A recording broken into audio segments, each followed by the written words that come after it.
میرا جوان بیٹا فوت ہوا اچانک، تو سب سے لائق بھی تھا، سب سے قابل بھی تھا، سب سے نیک بھی تھا۔ تو پہلی دفعہ مجھے یہ آیت سمجھ میں آئی کہ یعقوب اور یوسف کی جدائی ہوئی، دونوں کو غم ہے، بیٹے کو بھی غم ہے، باپ کو بھی غم ہے، لیکن بیٹا اندھا نہیں ہوا، باپ بیٹے کے غم میں اندھا ہو گیا۔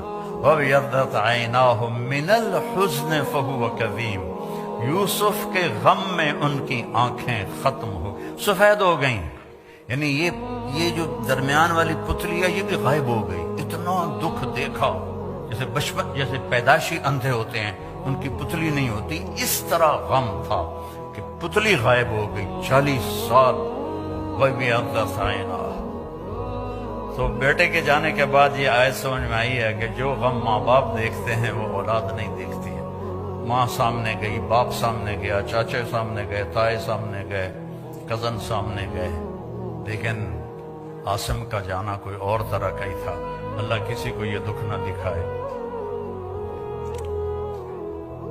قبر میں آپ تو مستورات ہیں، ہم لوگ قبر میں اتارتے ہیں جب ایک تاریک کوٹھڑی میں، تو دل ہل جاتا ہے۔ ان سب سے زیادہ جو دل ٹوٹا اور بکھرا وہ اپنے بچے کی قبر میں جاتے ہوئے دیکھ کے ٹوٹا۔ تو یوسف علیہ السلام کے لیے یعقوب علیہ السلام کی آنکھیں سفید ہو گئیں، لیکن اپنے بچوں کو ایک دفعہ بھی نہیں کہا کہ تم نے میرے بیٹے پر زیادتی کی اور اس کو تم نے تباہ کر دیا، ایک دفعہ۔ آخر کار یوسف بھی مل گئے اور بچوں کو بھی توبہ کی توفیق نصیب ہو گئی۔ بچہ برائی کرے، غلط کرے، بچی کرے، اس کو سینے سے لگاؤ، اس کو پیار دو، آپس میں بھی پیار محبت سے رہو۔